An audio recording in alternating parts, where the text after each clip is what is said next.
Welcome to CC Writes. My name is CC Lucky, and today I am prepping for NaNoWriMo. Some other things that, should I have plague as a theme? Yeah. I'm writing below the screen now, aren't I? And when it comes to action, those are the beats that I need to follow. I'm not always good at it. I try my best, but that's what editing is for.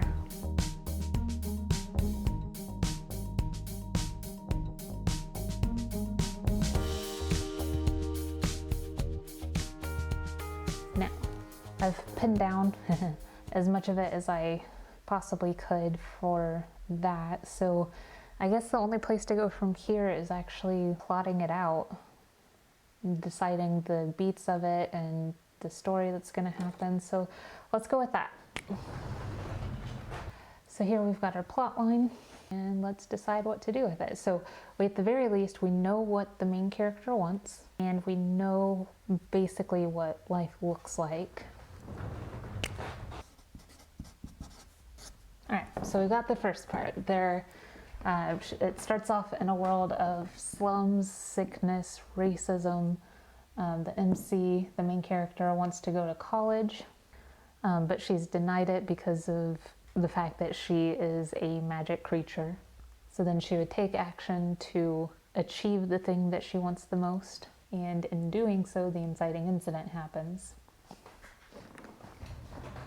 Now here's the thing about my story that I haven't really thought about how it's going to work in this world exactly. What I wanted to happen is that there's a magic sickness going around, and it's sweeping through the swoop. They're having to work really hard to try and protect the people there. The main character and her sister both are exposed to it. The main character comes down with it really bad and very nearly dies, but because of her contracts with her elementals and how strong they are, they end up trading their lives so that she can survive. But as a result, the element of the sickness itself becomes contracted to her. And so she is kind of a carrier, immune to it herself because of the contract, but also extremely dangerous to be around because she has the potential to infect people. At least that was the original idea. And the sister, she was exposed to it but has a natural immunity to it. So she cannot die by it, but she can get some of the physical effects of it and ends up becoming addicted to the side effects of the illness. And because it's magic based, that would end up like really warping who she is and affecting her mind significantly, much in the same way that substance use would do for a person, which is why I wanted addiction to be a part of the story, because I thought addiction in a magical world to a magical substance would be kind of an interesting take. But the question is, if I go with this, how do I get the story to go that way from where they are?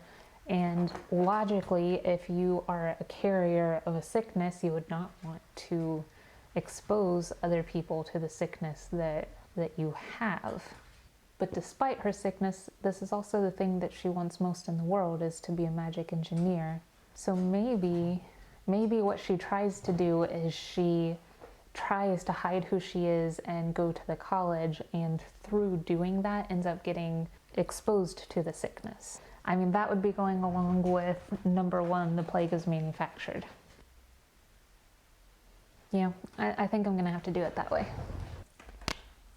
So we'll get rid of these other ones because they are no longer pertinent. She wants to go to college, so she hides her race and attends. She gets sick. A contract is made with the element of the plague. So after she makes a contract with the elemental of the plague, she would need to face down 3 major issues. So one would be she needs to get her mentor. 2 is she needs to learn magic engineering. 3 is she needs to stay away from people. Well, actually 2, the mentor is all about learning magical engineering, so 2 would actually be control her new contract. So those things are all really important for her personally, and there also needs to be something specific that happens to represent those things. The mentor is easy because there's the initial denial before the acceptance, which is a very common trope, but it's common because it works. Because why would a human engineer want to help? Why would he want to help her? I'm thinking it probably has to do with the fact that she is a carrier and immune to it. And probably also because of the fact that since she got exposed to the sickness while at the college, he recognizes that there is something sinister going on, and that the plague is probably manufactured, which I imagine wouldn't sit well with him. And then she would be his best lead to uncover what's going on. The other question is, why is she still pursuing magic engineering when she's sick and a plague risk to everyone around her? The best answer that I have for that is that with the technology, she might be able to create some sort of magical suit that she would be able to use to more easily control the contracts that she's made. Because if you can have technology for healing, for instance, if she's a magic engineer, she might be able to stop the plague magically, or at least create devices that can help extend people's lives when they have it. Something that can protect them and the people around them to stop the spread of it. So now that she's sick and she knows that something is going on with her sister regarding the illness, she is probably going to try and find a way to free them from the burden of the plague that she carries. Which means that there has to be a hook that lets her know early on in the story that this is possible. All right, so that's the idea for that. Oh,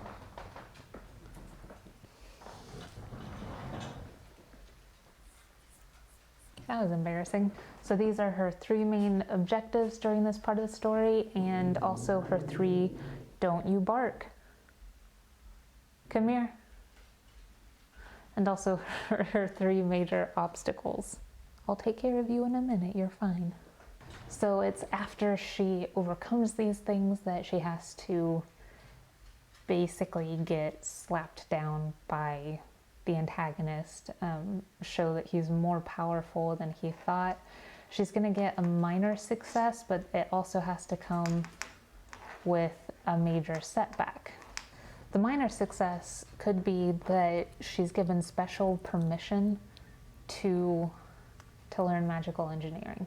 The major setback that she would need to face is that despite being allowed to learn magical engineering, she would also still be kept from people.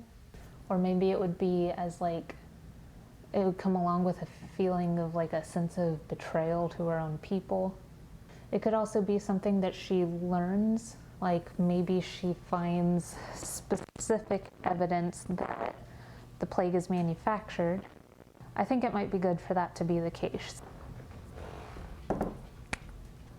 Now this is actually the low point in the story. The main character is going to be emotionally as far down as she can possibly go. She may even want to like run away from the responsibility of what she's found. And it might even be the results of the plague on her sister that makes her return to righteousness, which is what has to happen between here and here on the plot line. Discovers her sister is dying slowly because of it. All right, so from here to here, she'll decide that she, even if she doesn't feel like she has to save the rest of the kingdom, she at least has to protect her sister.